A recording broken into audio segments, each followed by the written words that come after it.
So breakups affect everybody, of course. Guys go through breakups, girls go through breakups. You love someone and, next thing you know, they're out the door for some reason or other. Sometimes you might be the one that initiates or triggers the breakup. And then you're still kind of left brokenhearted and not really knowing the best way forward. Why might you initiate the breakup even if you'll get heartbroken after? Well, what if she cheated on you, right? If she cheated on you or betrayed you in a very significant way, obviously you're not going to want to hang on to that relationship. So you're going to, kick her out to the curb.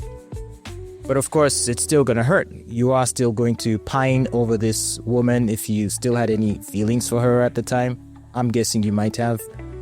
And it might be difficult kind of just picking up the pieces and going forward. You might be inclined to reach out to see if you can reconcile, make amends. Or maybe you'll have the willpower to resist that urge and to just decide that, all right, it's over. I should just let her go, close chapter. But it's going to suck. In the weeks and months to follow, you are going to experience yourself having hurt feelings. You are going to miss this person if you were together for any significant period of time. They were a part of your life. Goodness knows, maybe even had kids together, in which case it's like super worse. So how do you deal with a breakup? This space is in particular for guys. And to the ladies who might want to say, hey, but come on, we get heartbreaks too. In fact, we get heartbreaks all the time. Yeah, you're right, you do. But this space is primarily for men because I'm going to be speaking as a man and knowing what I know about those range of emotions and how best to cope. If you're a woman, I'm sure you have your own unique coping mechanism that even I can't comprehend. I might have a few hints, but I might not know the full story, and perhaps your sisters would be best suited to advise you. So yeah, today I'm in the mood to be a little bit of a big brother to especially the younger guys. Older guys have an easier time of heartbreaks. They still do suffer tremendous heartbreak. I mean, think of the guys who go for DNA tests, paternity tests for their children to find that the children aren't theirs. That's like a whole nother level of heartbreak, which perhaps I won't touch on in this space. This is more romantic heartbreak. Like, the girl you like decides she doesn't want to be with you anymore or decides she wants to be with someone else. How do you deal with that? How do you cope? How do you pick up the pieces? How do you carry on? How do you give yourself a reason to wake up the next day? How do you keep yourself from looking for the tallest building to jump off of? I thought we'd touch on that on the space today. So, as men, we like to think of ourselves as tough soldiers. We are beasts. We are warriors. We are not ones to be put down or let down by a woman who decides she doesn't want us anymore. I mean, if she doesn't want us, we'll let her bugger off then. There's 1,000 other girls that you can get, 1,000 other women that you can bring into your life. Now, as much as I like to think that renders a man immune, it actually doesn't. We are actually a lot more emotional than most people like to give us credit for. And studies do show that men have a harder time dealing with heartbreak than women do. With women, their heartbreak is more immediate and more acute, and it tends to be more short-lived as compared to a man. If a woman gets heartbroken, some guy lets her down or she finds out that the guy cheated or something, oh yeah, she'll break down, collapse. She might even have to be picked up by her friends, maybe taken to a hospital because she fainted. She might be hospitalized for a day or two. But then what'll happen is, from the third day onwards, or thereabouts, give or take, she's going to be surrounded by friends, girlfriends, relatives, sisters, female acquaintances who will all be constantly assuring her of how she's awesome, how she's amazing, and how she's splendidly beautiful, and that the guy was such a loser, and will offer her encouragement. She'll open up to them about how deeply she cared about the guy. So she will have the opportunity to vent, to just release some of that negativity into the ether. And little by little, those negative feelings start to diminish. And if she's got some really good girlfriends, they're going to spend the next several days and weeks inviting her out. Hey, what are you doing? Are you still in the house moping about because you missed the dude? Hey, why is your phone off? I had to come all the way to the house to find out what was wrong with you. So what, you're just gonna spend your Friday night just crying in your house because you missed the guy? Come on, get dressed, we're going out, we're heading out. And so they'll pick up their girlfriends and then this friend, and then they'll go hit the road, go to a nice party or to a nice lounge or to a bar or a club, and they'll just kind of give her a nice time. And over the course of time, with more of that continued support being offered by her friends, within no time, she's going to spring back to her normal self. And within a month or 2, or maybe 3, she'll be telling her friends about how she now has a crush on some new awesome guy she met somewhere. Versus guys, where when we break up with our girlfriends, or rather when they break up with us, we typically have no one to talk to. It is not like we don't have friends. We have friends, but we don't really want to talk to them about our hurt feelings. There's some embarrassment to be experienced when you're hurting from a heartbreak. In some way, you might see yourself as a failure of a man to have had a woman just abandon you. I mean, what greater proof of your lack of value is there than a woman deciding that you are worthless? Oh no, it's a big hit to the ego. And so a lot of times, we'll just keep it to ourselves. And if a close friend were to ask, hey, what's up with so-and-so? We don't see her around much. What's going on? That's when you might say, well, she's just a bitch. Well, forget about her. Don't even talk about her. And then your friends obviously will need no further explanation. They'll know exactly what you mean. They'll know that it didn't work out, and then they'll just change the subject, talk about something else. And then that's it. The matter is dropped, and you continue to sort of deal with that pain on your own by yourself. Girls and their friends, it's a different story. Her girlfriends are gonna make her explain the entire scenario of the breakup. What happened? Hey, I thought you guys were doing great. What did he do? Start from the beginning. And then she recounts her story from the beginning, and all the words that were exchanged, and the time he texted this, and how she replied that, and how she texted that, and you replied this, and how you had your insecurities, and how you were very concerned, and maybe how you suspected there could have been someone, and you were starting to hear rumors, and then one day you went to the rugby club, and then you found him there with some girl, and he gave some sort of excuse, and and so she will essentially just recount and explain the entire ordeal, and her girlfriends will make sure that she leaves no detail out of the story. And day after day, week after week, they'll just be asking her to just, let it out, to just let it out. And the thing is, it does have a therapeutic effect for women, because for women, talking about an issue actually makes them feel better about it. And as a man, I think we would understand this because, often we are told, what is it that they say? Oh, when your girl has a problem and she wants to talk about it, that whole trope about how men spoil it by trying to give her a solution when she comes to him with a problem, when in actual fact, what she wants is just a listening ear. She feels better not by being offered a solution, but she feels better by being offered a listening ear. And for her to just vent about her day and all the shit she's going through and all the people that are pissing her off and all the stress she's dealing with, and after about 1 hour of just letting it all out, she'll feel better. And as a guy, all you have to do is to sit there, nod your head, and be like, yeah, that sucks. Ooh, that was terrible. My gosh, how could they do that? And you empathize with her and you connect with her, and she'll come away feeling like, yeah, my boyfriend just made me feel better. As opposed to the boyfriend who's going to tell her, oh, you're complaining about your job every day. When are you going to quit that job? That job sucks. I told you to quit the job last time. Can't you find another job? Can't you ask for a transfer to another department if you're annoyed by this colleague of yours who's such a prick? Like, she doesn't want to hear that. Not like your advice is wrong, but that's not why she's reaching out to you to talk about it. She just wants to vent. And in so doing, she feels better. And that is the same thing being offered to her by her girlfriends. who will give her a chance to vent about what she's feeling, and she'll feel better.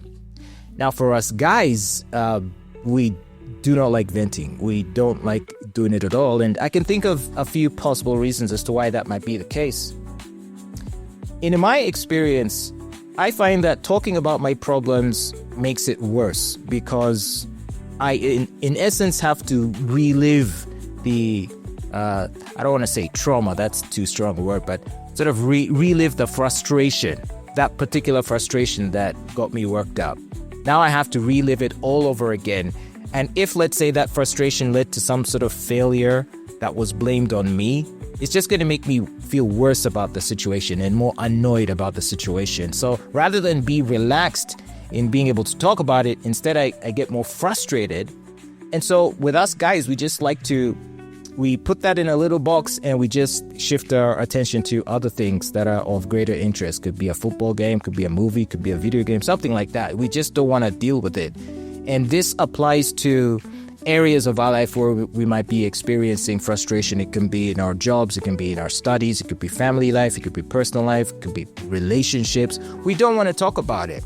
We just want to lock it away somewhere far and just carry on with life. In a moment, I'm going to get to why that's a bad thing. But I just wanted to make the point that about how that's how men sort of deal with the things that bother us. We tend to not want to engage with that frustration on a constant basis. And this is why I believe that talk therapy is not something that should be recommended for men. We live in a time where we're being told about, mental health. Men have mental health problems. Men need to open up more. The boy child is being left behind and all this kind of stuff. And there's this attempt to try to get us talking to people about our traumas and frustrations, thinking that that works for us. But more often than not, it worsens the situation. And I feel like the field of psychology is so feminized, and research does show that the field is majority dominated by female therapists, meaning if as a man you walk into a therapist's office, most likely you are going to be talking to a female, and she's going to approach it with a feminine mindset, which is, all right, let's talk about the issue. Why don't you sit down and explain to me what you're feeling, how you're feeling, and all of that stuff. I don't think they realize that for us, essentially, like I said, you're making us relive the frustration. So we walk out of that therapist's office feeling even worse, and then we wonder why men are suicidal. I don't think the solution for men is talk therapy. I do think talk therapy is helpful for women because it leans into what works for them. That internal mechanism of being able to alleviate anxiety by being able to talk about it. For men, we alleviate our anxiety through a totally different mechanism. And I think in understanding that, we will be better able to help men cope with many of the frustrations that they deal with in life. And I think this is very important because the male suicide epidemic is at a crazy level. Men are deleting themselves at unprecedented rates, and that's why people are scrambling. What do we do? What do we do? And instead of us asking ourselves, all right, so the current paradigm is get therapy, go talk to someone.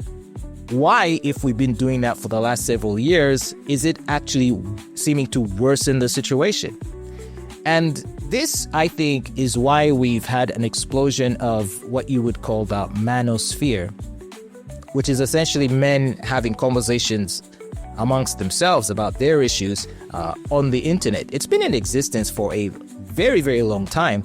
I first stumbled upon the Manosphere in around 2007 or 2008, I would say. And at the time, I was watching a lot of videos of content producers that were calling themselves men going their own way. I found that was where there was a lot of interesting conversation happening about how men might want to engage with the dating game, about learning how to manage their expectations.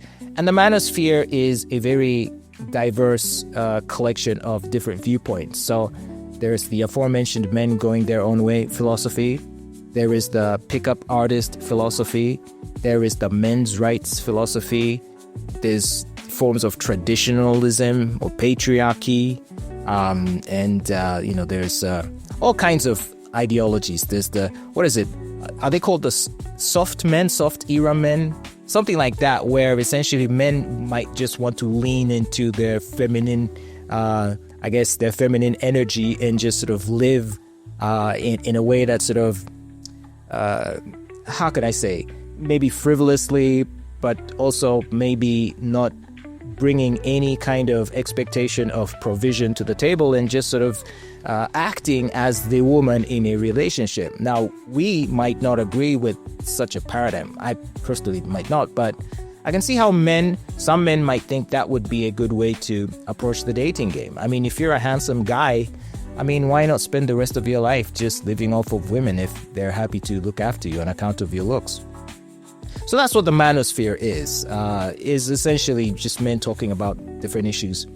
And in almost every instance, you do see men encouraging each other to take proactive steps to change their situation.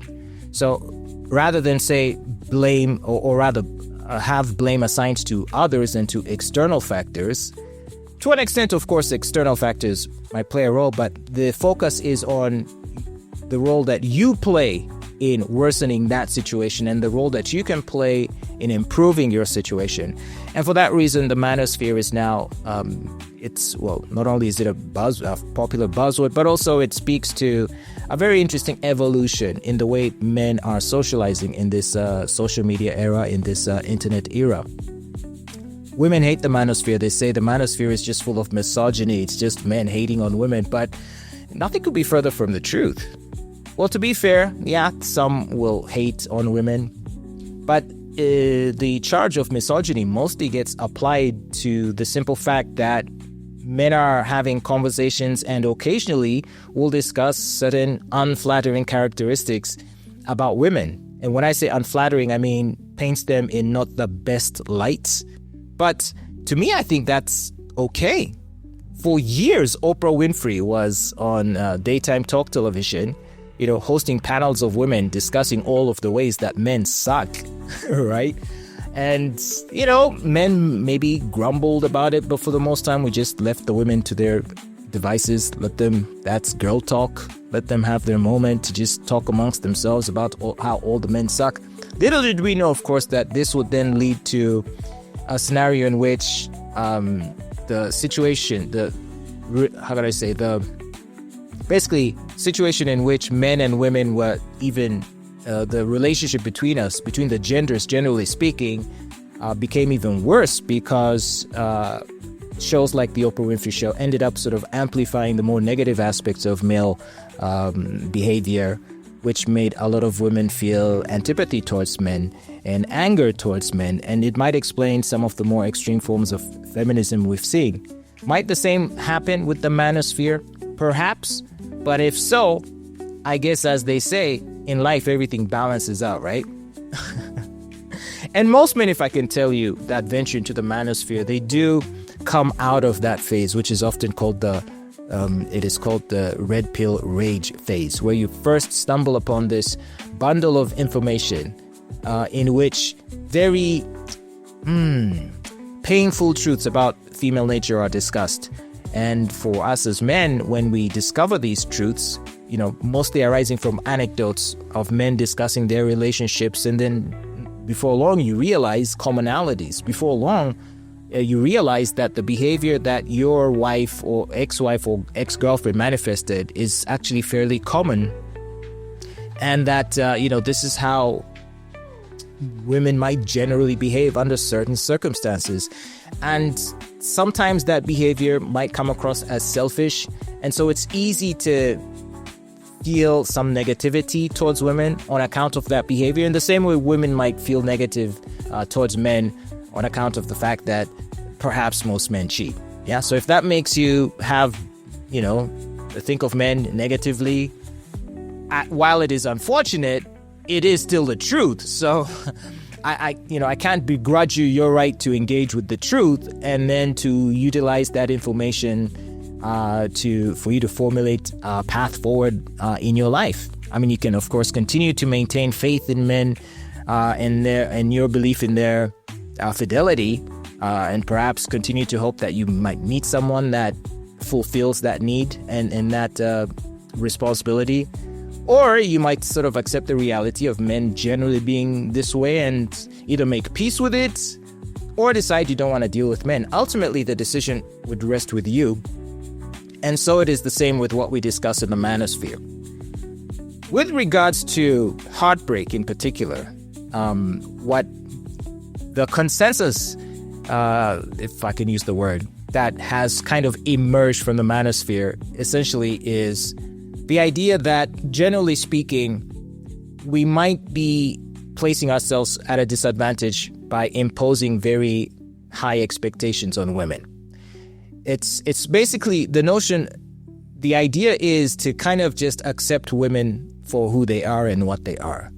That they are largely emotional creatures, and that many of their decisions aren't going to be based on rationality. So as men, we will tend to approach a situation with rationality, and so we will enter into a relationship and convince ourselves that since this is what I would expect from a woman, that is what a woman ought to expect from me too, right? And so we use common sense. So I keep hearing women say they want a man that's reliable, a man that's dependable, a man that's committed, a man that's all of these things. And so you lead with all those things, only to find yourself, struggling in the realm of romance, where you will approach a relationship, putting your best foot forward, showing every level of commitment, and you place greater consideration on her needs over yours. And then you sort of find yourself surprised that it's just not working out. Her attraction to you is vastly diminished. Before long, she'll be giving you that nice speech about how you're an awesome guy and how you're great, but you're just not the guy for her, and that it's not you, it's her. That's the famous one, isn't it? And that's, you need not worry. There's plenty of amazing girls out there, and you're going to find a girl that's going to really love you the way that I could not. Gosh, that's, epic levels of gaslighting. But at the same time, she is actually being honest. It's just that honesty is not really helpful given that you've already invested so much in the relationship. It just seems too little too late. You could have been honest with me about this from the beginning. Then maybe I would not have put myself in a situation, to feel vulnerable, let's say, or overly invested. But is it really the fault of women that that's the outcome? Or is it the fault of men for not properly understanding how a woman's mind works, right? And what are the things that she values and what are the things she seeks in a relationship? I'm not saying that women want you to be a total asshole. I think, generally speaking, what a woman doesn't want is for you to completely become a doormat, let's say. As a man, they still want you to be firm in your convictions, to be firm in your beliefs, even at the potential cost of causing offense to her. Because, when you like a girl, you kind of don't want to piss her off, and so you will constantly say yes to everything she asks for, and you will defer to her anytime there's a subject in contention. You're having a conversation about a topic, you're just going to surrender your beliefs to hers, to say that, yeah, she's right. And over time, that's definitely going to cause her to lose respect for you. So this is not about being sort of a chest-thumping caveman. It's just about being a person with a backbone. And she will respect that. If there are things she asks you to do and you don't feel like you want to do it, just tell her you don't want to do it. You don't say yes and then sort of internally sulk the whole way through because you didn't want to do it. If you keep saying yes, and she will know that she is imposing on you, and she won't say it, but she will be surprised that you're kind of letting her get away with it, and her respect for you will diminish, and with that, her attraction. And you will get that wonderful speech about how it's not you, it is her. So these are some of the ideas that have been permeating in that space known as the manosphere, and men have sort of become sort of wise to the idea that a woman's brain operates differently from ours. And understanding that just allows you to, I think, thrive better in the realm of dating and relationships, it doesn't mean, it's foolproof that you're not going to get disappointed. But what it'll do is it'll help you manage your expectations to the extent that, to the level where you're not going to be too surprised by certain things that happen. That if one day, if things even seem to be going well, if she decides that she wants out, it's not something that you are too shocked about, So you can be a good guy, you can be a decent person, but don't be too much of a doormat and adjust your expectations accordingly. Just know that no matter how good things are now, it's no guarantee that she might still want to be with you tomorrow. And so you can manage the amount of investment you're going to place in the relationship. Always just have in mind the possibility that it may not work out. And I don't think that would prevent you from enjoying the relationship. It's kind of like enjoying a nice cup of coffee, right? If I may. It's now cold, but it's a delicious cup of coffee. Now, obviously, at some point, it's going to be over, right? I'm going to drink all the coffee and it'll be over. Knowing that it'll be over soon, does that prevent me from enjoying the coffee for what it is? I don't think so. Let me have another sip. It's actually really good. Knowing that it's going to be over does not prevent me from enjoying the cup of coffee or glass of wine or cheeseburger or whatever it is. In terms of relationships, you kind of just have to train yourself to be able to revel in what's good about it, to celebrate what's good about a relationship, to enjoy what's good about the relationship, even though there may be a possibility that the relationship might not be there tomorrow. But this is more advice, I think, that would work for a man that is probably past the breakup stage and is thinking, all right, so going forward, how might I operate? And that would be my recommendation to you, is to just operate in that framework of, hey, good things are good things and they are there to be enjoyed. Would it be nice for good things to last forever? Of course. And maybe you might even hope that the good things continue. But even if it doesn't continue, it shouldn't, the possibility of it not continuing at some future date should not cause you to not enjoy it. So there can be a lot of wonderful relationships that you've been in that are no longer in existence, but you don't have grudges, you don't have negative feelings. In fact, you might even still feel positive about the person. I have plenty of sort of relationships I was in that were like that. Yeah, plenty of not so good ones, but plenty of good ones like that, especially in the later years of my life where I'd sort of adjusted my thinking on this to where, for the most part, I'm on very good terms. My ex-girlfriends, I still hear from them. Even the ones that went and got married, I don't know if that's a good idea. I don't know why they still talk to me, but maybe I do know. Thing is, if you sort of approach your relationships with that level of clarity and understanding that good things can be enjoyed even if they don't last forever, if it does last forever, awesome. Like, good for you. Congratulations. Wow. Aren't you lucky? Most people aren't. But even if it doesn't last forever, you've got no regrets. You've still got very many fond memories to remember about the person and about the relationship.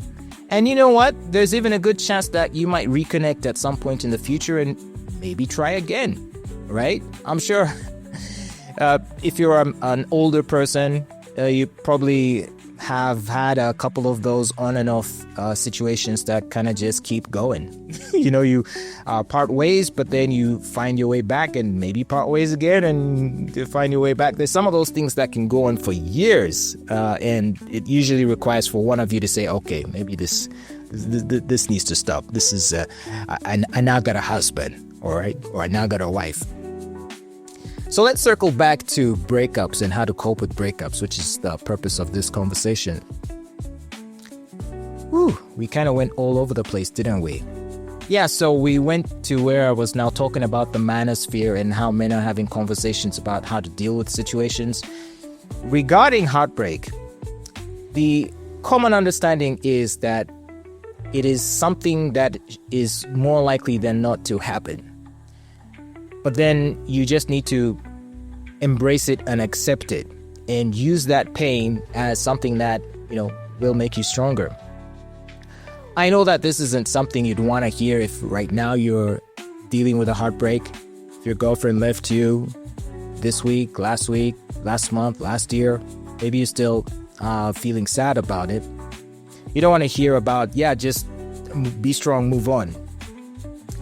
Being someone that has experienced heartbreaks, obviously they are scalable, aren't they? Some are worse than others, and everyone's got the most epic of heartbreaks. That the heartbreak that just almost turned you into a villain, almost pushed you into the dark side. But then in the nick of time, you were rescued, perhaps by meeting someone that made you not totally give up on life. Or maybe you just arrived at an epiphany where you realized, okay, you know what? Maybe it's not worth it to sort of dwell in these negative thoughts. I can just think of a better future. Easier said than done, in all fairness. My own experience taught me that time is the best and perhaps the only healer. Because what is a heartbreak? A heartbreak is essentially your body reacting, your body experiencing trauma as a result of this acute separation that you are having to contend with the person that you had an attachment with. It's more an attachment issue rather than a love issue, if I may be honest. If you grew to be so attached to someone that you had in your life, a girlfriend or a wife, to the point where your existence on this earth almost seemed interconnected with her being in your life.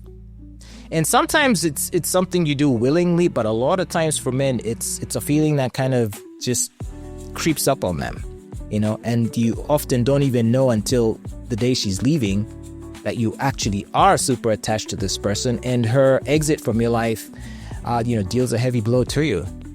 You might initially laugh it off. Yeah, fuck her. Let her run off. Who cares? She's a slut. Whatever it is. The kinds of things you will say to act like it doesn't matter. And maybe for the first couple of days, it's all good. Maybe you're out on the street running around with different girls, because that's what a lot of people like to do when they lose someone, is to try to replace them, right? I don't know to what extent it works. I honestly don't think it's particularly useful. But, you will go through that phase, that rage phase, whole phase, some may say. The whole phase is commonly ascribed to women, but men too will have that whole phase. Your girl breaks up with you, you're going to hit up all the girls that you've been flirting with and see how many of them you can take to bed and try to forget your girlfriend. But it often doesn't work out like that. And the weirdest thing is to be doing something like that, like to be out with different girls hoping that you'll forget the girlfriend that you had, only to find yourself thinking about your girlfriend while you are with the other women. It's just, in fact, you will probably feel worse in that situation than you would feel if you were just somewhere by yourself. I don't know. It's so weird. It just, because you think, well, hey, she's out, so let me go get some others. It doesn't work when you actually loved the woman. And that's something that we have to accept as men. We actually do fall in love with women, and we do grow attached to women. We can all act macho, and we can all act tough and be like we're the king of the hill. But sooner or later, you're going to meet that girl that she need not even be particularly remarkable. She need not even be super perfect. It's just that you were able to connect with her that you haven't been able to with other women, which then places her in a position of importance, of vital importance in your life, so that her exit from your life can feel very debilitating. You might honestly feel like you can't even carry on. And so what do you do when that happens? When, in the days that follow, her departure from her life, and it's now starting to sink in that she's actually gone. because you're going to be going about your business and there'll be things that will remind you of the person. Like you might find, I don't know, a song might play on the radio that reminds you of her because maybe she liked it. Or you might go to eat at a restaurant that you guys used to go to together. You might have friends who might say to you, hey, say hi to so-and-so. And there will be constant reminders of this person, let's just say. And it's very easy to slide into a very dark place where it has finally dawned on you that she is gone and that your life will never be the same. And you're going to start to miss her terribly. You are going to start to miss her terribly. And things are then made even worse because now you now start to get flooded with thoughts about who she might be with. And obviously because now they are out of your life, you're mostly going to be remembering the positive experiences with this person. You're not going to remember the fight and the arguments and all that bullshit. You're going to remember all the times when things were great, the laughter, her smile, the way she just smelled, the way she looked, the way she would touch you, the way she would kiss you or you would kiss her, the way you guys would make love. You will sit there wanting to stab yourself in the chest with a kitchen knife at the thought of her being with another man, potentially doing with that man the things she used to do with you. Isn't that kind of like the worst thing to ever imagine? Admit it. If you're a guy, that's like the worst thing that you can ever imagine for a woman that you love who now says she wants out and she's out the door. The thing that is going to pain you the most is the thought of her lying with another man. I think this is a very dark thought that can push some men over the edge. And so I think a conversation like this is important because we need to, first of all, acknowledge that these are the feelings we experience and to basically accept that it is part of being human and we need not feel less of ourselves because, someone might try to convince you that you are in some way a diminished human being by sort of wallowing in such thoughts, but it's just part of the grieving process, man. It really just is. It is part of the grieving process and there's just no escaping it. You will go through this. And so now the weeks now turn to months. And if it's a woman that you cared very deeply for and a woman with whom you had a very strong connection, you might find yourself really struggling to make sense of your life. Your brain chemistry is going to play all kinds of games because when you're in a relationship with someone, over the course of time, with the time you spend together in close proximity to each other, and then with obviously the intimacy and all that, your body is being flooded with attachment hormones, okay? But once this person is out of your life, your body is now in shock because it is now suffering from sudden withdrawal. It's almost similar to how a drug addict will react if all of a sudden they can't find cocaine.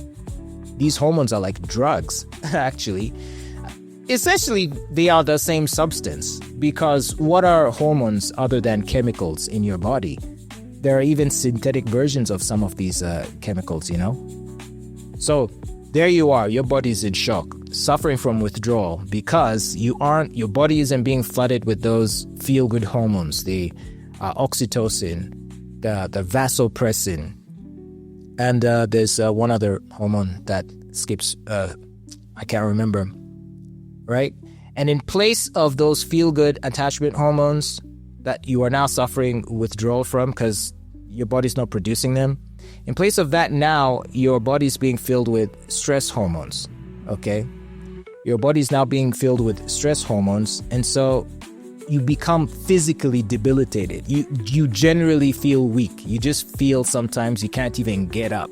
Walking around is a chore, is a burden, is difficult, And worst case scenario, even getting out of bed might be a problem. You will just feel as though you've got a heavy weight on your shoulder. Just a dark cloud hanging over your head everywhere you go. And it just doesn't go away. And yeah, you might resort to certain bad habits, certain vices to cope with this distress you're feeling, to escape from it. You might start to drink a lot. You might try to run around with different sexual partners because you're chasing that feeling. You want the feel-good feeling. You want to feel those emotions because your body needs those hormones, but you're just not going to get those hormones with some random girl you pick up from somewhere. Yeah, she might be a fine person and a lovely lady, beautiful, and might even be nice to you. But, the way the body works, man, it's not a simple on and off sort of thing because your body has been trained to only release those hormones when you're in proximity with that person, right? And in just the same way, for a drug addict, what we do is we need to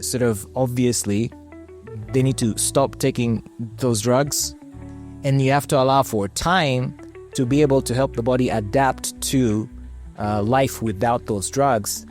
And so it is with a heartbreak, And I know that when it comes to therapy for people who are drug addicts, I know that, and I've read and heard it said that essentially if you are in very acute withdrawal, they will typically administer minor doses, of course, depending on the severity of your addiction.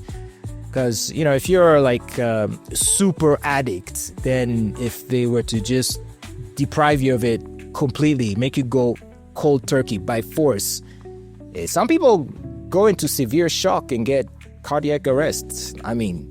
These are like people who are like hooked on that cocaine. So sometimes they even have to keep giving you the stuff, but in smaller doses over time to kind of reduce your dependency on it. But if it's not too severe, then yeah, sometimes going cold turkey can help.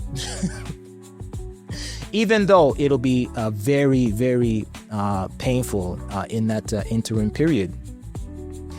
Ultimately, the healer is time. And whatever form of therapy that you are presented with in dealing with an addiction of any kind, it'll always be about making your body adapt to the new situation, to the new scenario.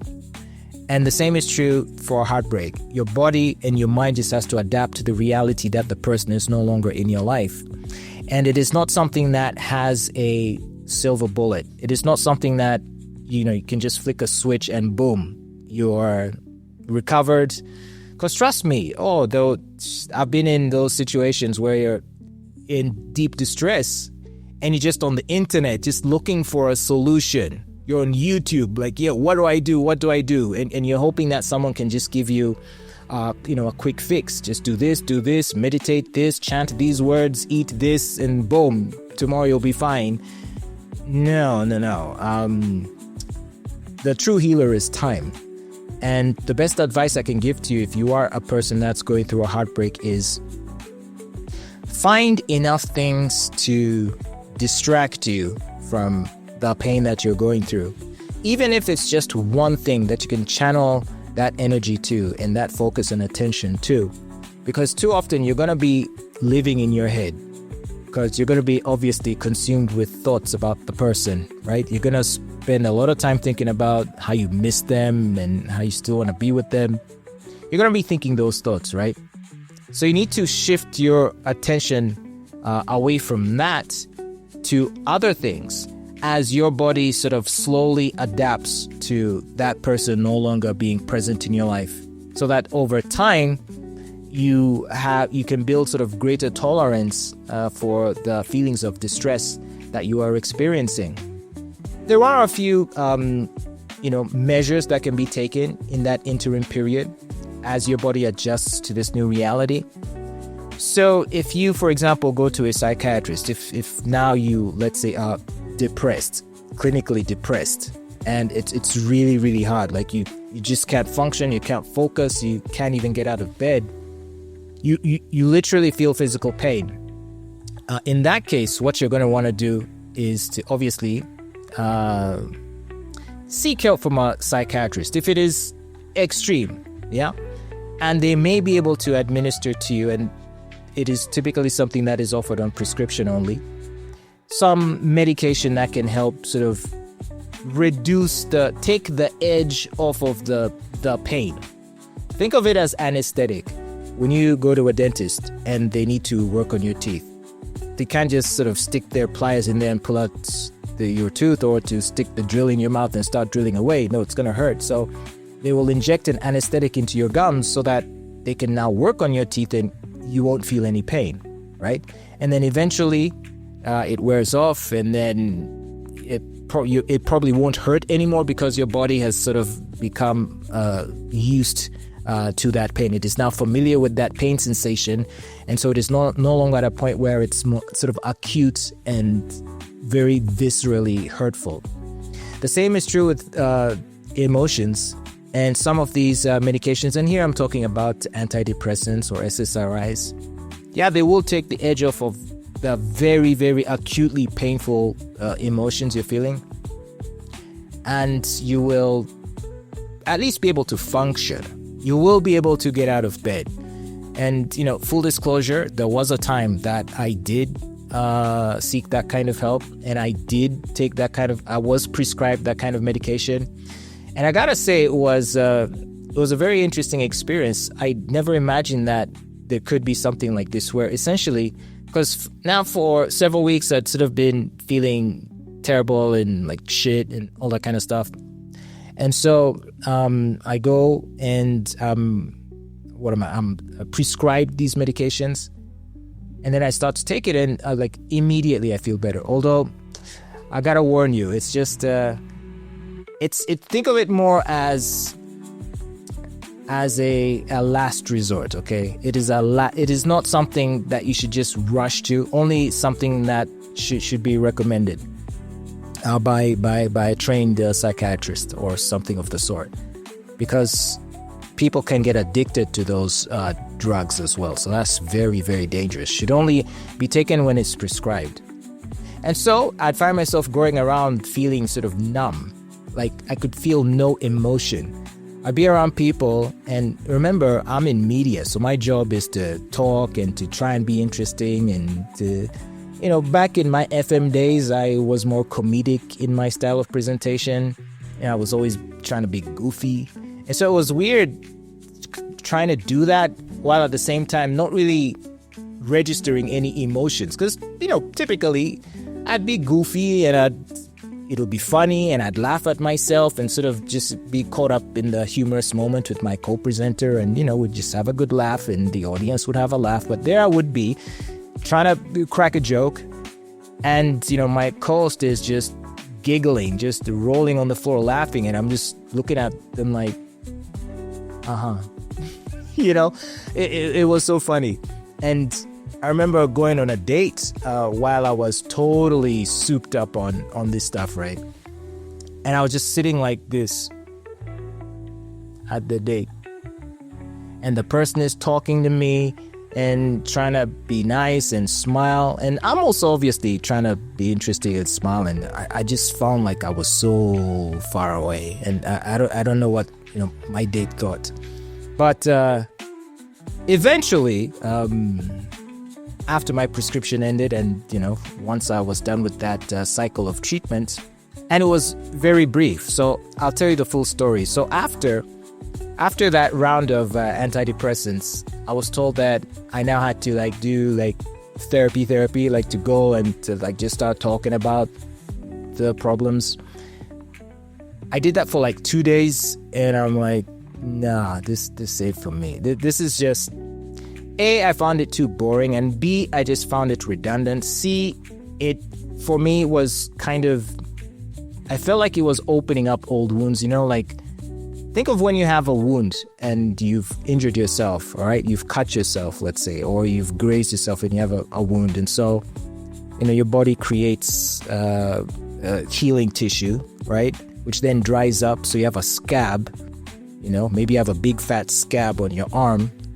After you fell off a boda, it's now healed, but now there's a scab. So imagine just peeling that scab off, right? Each time it hardened. I felt like that's how I was kind of feeling with the talk therapy they were trying to make me do. Wherein you get in there and, let's start talking about it. And then, there we go again. All right, here's what happened. Here's how I'm feeling. So I I kind of quit the program, okay? After like 2 sessions, I'm like, this isn't for me. And I just, channeled my energy and focus and attention to things that were of interest to me. I'm a bit of a geek, so there's obviously things I can channel my energies to, sometimes obsessively, like spending hours sort of researching some technical thing or some philosophical thing, and because I was studying philosophy too. And over time I was just able to slowly kind of get used to getting used to the new reality that I was living in which this person was now no longer in my life, right? And also being used to the negative feelings which would occasionally arise because, again, you encounter a situation and maybe there's a triggering aspect. Like maybe you encounter something that takes you somewhere, like it takes your mind to some part of the past, and then you kind of get dragged back there for a little bit, but then you just move on, you carry on to the next day, and the day after that, and the day after that, and then the day after that. And before you know it, it'll be months since you had a dark or negative thought. And you might even find yourself surprised, like, wait, hang on. Gosh, when did I last even think about that situation? It's been a while. Maybe by then you're probably in a new relationship with someone that's like super awesome and super nice, which kind of was the case for me. And then you just keep going on. You're just moving forward. So if this sounds like I'm not really presenting a concrete or a solid solution to the problem, let me wrap it up like this, or at least let me try to crystallize it in this way. It is that ultimately time is the healer of a breakup or of a heartbreak. Your body is in shock, suffering acute withdrawal from the fact that you now are being deprived of these feel-good hormones that you were deriving by associating with this person for whom you had strong attachment and feelings. And your body needs time to adapt to it. But the interim period, that's the painful period. That's where the depression comes in.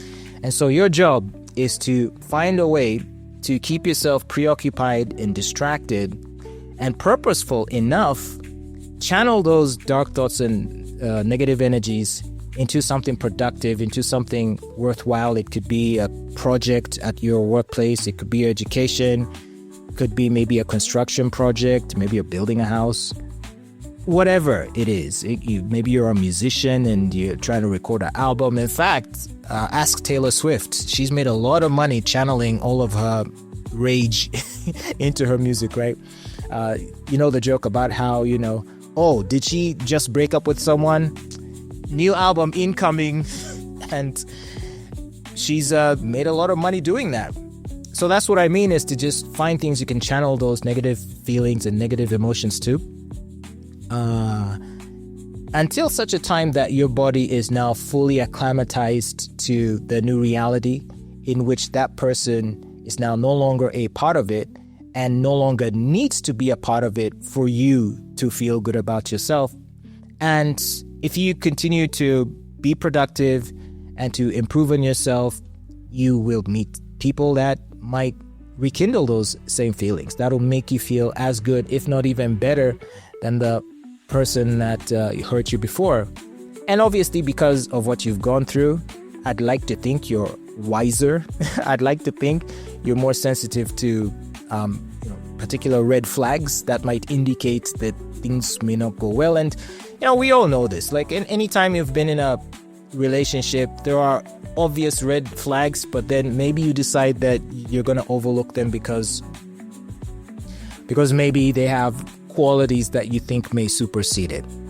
So if you're a girl, let's say he's a drunkard, but he's rich, right? Or if you're a guy, maybe she has a bad attitude, but maybe she has a nice body, you like her hair, you like her smile. And say like, yeah, okay, I'll deal with the red flags because I'm more interested in enjoying those positive attributes. What I'm saying is, having gone through what you did, perhaps you will be more not attentive, but you will be more willing to consider those red flags before jumping into a situation, right? So you'll meet someone that shows promise, but you'll see those red flags like the ones you saw before and be like, this one looks like they're going to lead me down the same dark path as the last one did. And so you'll say, thanks, but no thanks. This is not for me. And then you keep it moving, right? Or if you do choose to engage with this new person, maybe it'll be more sort of an arm's length sort of issue where you can engage, you can date, you can be involved, have a good time, but you're not sort of putting all your eggs into this basket, right? Because you're like, I don't know about this one. I'm seeing similar signs, so it could go south anytime. So let me enjoy what I can, but I'm not gonna latch on to this person too much because you never know. And then interestingly, what happens is that those red flags that you noticed in this person that was in the last one, they then become the reason for why you might break up with the person, this new person, right? Except the difference is now, since you weren't super invested in the person or in the situation, you're not really feeling hurt by the breakup, this new breakup this time. In fact, you might find yourself patting yourself on the back like, yeah, I dodged a bullet. I dodged a bullet. And so you keep it moving. And the older you get and the more of these experiences you have and the more lessons you learn, and then obviously you'll become attuned to even more red flags that you might not have been aware of before. By the time you're in your 40s and even older, you're now operating at an elite level. Okay, that's assuming you're still dating. At least you're super wise to the realities and the pitfalls of dating. You know exactly what to look out for, and you know how to manage those red flags. You know how to deal with potentially troublesome people in a way that's not going to affect you too much, which previously you would have probably gone in with both feet and gotten burnt. Now you can deal with these troublesome people and not get damaged by that situation. What, just because I got hurt, you think I'm not going to deal with a slay queen or something? No, it's just now you know how to deal with the slay queens. Now you know exactly where to place them, how to handle them, how to deal with them, and how to not get too caught up in their madness and their drama, so that, life just carries on. This one goes, you get another, and that one goes, you get another. And you're not too hung up on it because you've trained yourself to manage your expectations. And so if you are a younger guy and you're going through a lot of pain right now on account of heartbreak that you may have recently experienced, I just want to let you know that, and I promise I'm not trying to be patronizing, so that this isn't me being a wise old man. This is just, hey, here's how I saw it, how it happened with me. Maybe it might be helpful to you, for you to know that time is the healer. If you can find things that are productive, that you can channel your energy and attention to, even though for weeks and months following the breakup, it's still gonna hurt every day, the day will come when you're not even gonna remember any of it. In fact, you're gonna be on social media, just randomly scrolling, and maybe just by accident you stumble upon something that maybe one of their friends posted, right? So you're like, oh wait, that's her. Wow, interesting. Gosh, she's so fat. What happened to her? Oh well, keep scrolling. It doesn't matter anymore. Why? Because now at that point, you probably like someone else. You probably are more invested in someone else. And even if not, and maybe you're still single and you're still playing the field, again, there's probably someone else taking your attention. Or it could be you have a job, a project that is taking your attention. So you're not even tripping. You're not even it does nothing to you. It does nothing for you. You just kind of carry on. And you'll just look back on everything and be like, wow, I can't believe that I was tripping and just stressing over that situation, because ultimately when people that we care about, say, leave us or break up with us, sometimes you might be tempted to think that that's the best you're ever going to do in life. I mean, the fact that you care this much about them, that it is causing you distress to not be with them, that means, you probably felt that they were so special and that no one might replace them. But you will be shocked. That girl, that woman who you think can never be replaced, the girl who you thought had the kind of body that can never be matched, you're going to find 100 girls with even better bodies. You're going to find 100 girls with a better sense of humor, or better character, or is better at cooking, or is better in bed, or is smarter, or is cuter, or is whatever quality it is that you value. You are going to find in future that there are people that possess those qualities to an even higher degree. And let's say it so happens that that's not the case with you. Let's say, in fact, that one girl in your case was exceptional. Let's say, in fact, you might never meet someone who's going to do certain things the way that this one did. Still doesn't matter. You know why? Because the new person or people you deal with are going to be doing other things for you that the other person could not. So try not to be too hung up on a set of attributes that you think can't be replaced, even if you feel, because that's another thing we do, right?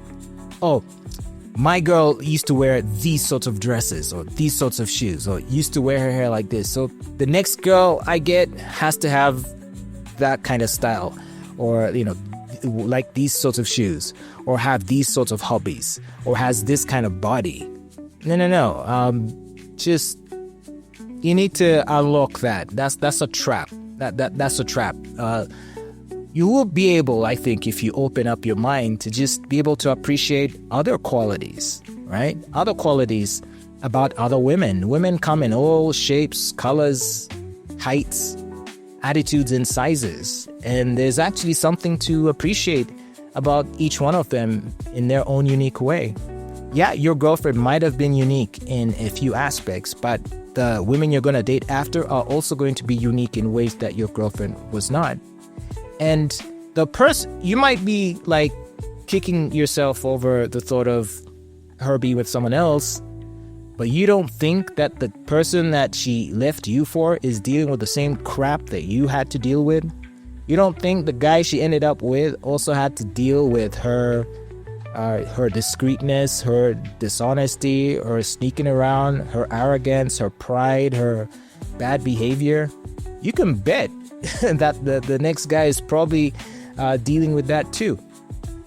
So you don't have to feel bad about her moving on with another guy, because trust me, that guy probably is going through the same thing that you did. And by the way, probably worse, because now she is probably more jaded in that new relationship because of the fact that she has abandoned you. With each relationship you leave, you kind of become more and more and more cynical, which is why, there's all that talk about body count and why, men are sensitive to a woman's body count. It is because sex, for a woman, sex psychologically affects them in ways it doesn't affect men. For women, each time they have sex with a new guy, it sort of changes the wiring in their brain.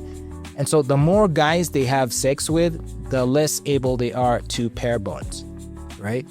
So the girl you met, who you had that relationship with, or were maybe married to, maybe you were the third or fourth or fifth boyfriend in her life.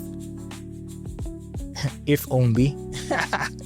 In 2025, when you start dating someone, you're probably their 20th boyfriend, if you're lucky.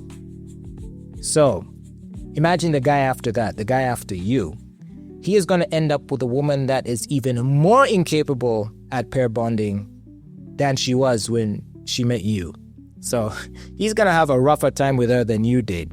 Now, assuming he has a different kind of attitude, he may probably react to it in a different way. See? Because I'm sure in the period since where I've dealt with other people, I'm sure, there's people that they were dating who maybe might still be pining for them. But obviously, like, I never got that attached to them. So, like, I'm not, like, super hung up on it.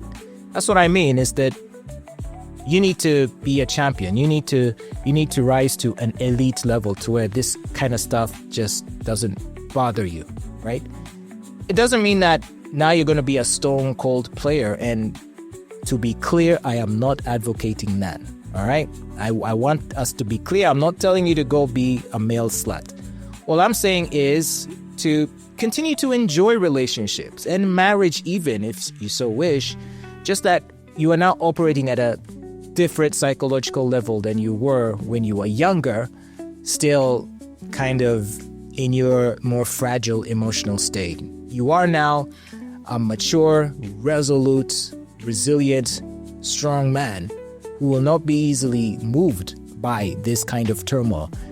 You will be the kind of man that won't easily be moved by a woman that's trying to play games with you. If she wishes to play games, she's free to leave, and you won't lose one blink of sleep if she does. Last week we were talking about... oh gosh, no, let's not. He's... I don't want to, like, what is it? Don't kick a horse while it's down. Is that the quote? So let's forgive Canary today. All I'll say is this in closing. I guess, yes, to just wrap it all up, the story is simple. It is to rely on the beauty of time to heal you and to be able to find things that can motivate you in the time it's going to take for your body to adjust to the new reality. It's going to suck for a while. I wish I could tell you that it wouldn't suck, but it is going to suck. There is no question about it. It's going to suck for a period of time, but eventually it gets better, and eventually you are even going to be laughing at it. Chances are you might find someone that you love even more than you loved the person that left you. Or you will get to that elite level where you don't even care if you're loved or not. Like, you just kind of roll with life and take what comes. And if there's people that want to be in your life along the way, they're welcome to do that. And you might enjoy a wonderful, thriving romance with them. But you're never, ever going to be in a position where they can sort of mess with your head like the other one did. You are now operating at an elite level. And once you achieve that, I think you're on to good things.